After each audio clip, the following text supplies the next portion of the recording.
বিসমিল্লাহির রহমানির রহিম। আপনারা নিশ্চয়ই অবগত আছেন প্রাথমিক বৃত্তি পরীক্ষার ফলাফল 2025 প্রকাশিত হয়েছে। সেজন্য কিভাবে শিক্ষার্থীর রোল নম্বর দিয়ে মোবাইলের মাধ্যমে আপনার সন্তানের বৃত্তি পরীক্ষার ফলাফল বাইর করবেন সেটাই ভিডিওতে দেখানো হলো। সেজন্য আপনার হাতে থাকা মোবাইলের মাধ্যমে যে কোনো একটা ব্রাউজারে ঢুকতে হবে। আমি ক্রোম ব্রাউজারে ঢুকলাম। সেখান থেকে গুগল সার্চে লিখতে হবে IPEMIS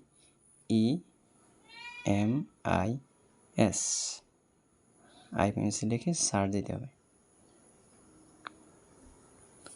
তারপর দেখুন সবার উপরে আছে IPEMIS সিস্টেম।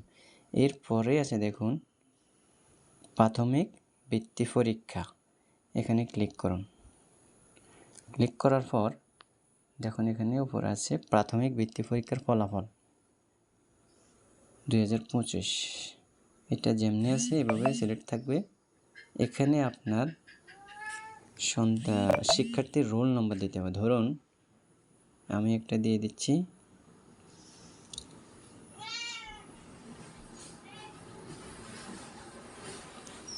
তারপর এই যে একটা ক্যাপচা কোড আছে, ক্যাপচা কোডটা নিচে বসাতে হবে। ছোট হাতের হলে ছোট হাতের বসাতে হবে, বড় হাতের হলে বড় হাতের যেভাবে আসে সেভাবে বসাতে হবে।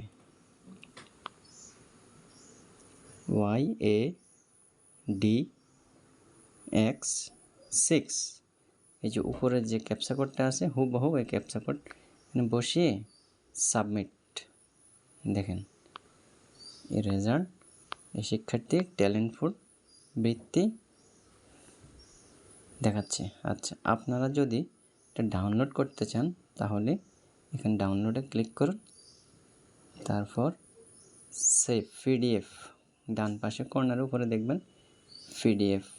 পিডিএফে ক্লিক করলে সেভ হয়ে যাবে। এরপর আপনার মোবাইলের স্টোরেজ এখানে ডাউনলোড করবেন। সেভ বাটনে ক্লিক করুন। সেভ হয়ে গেল।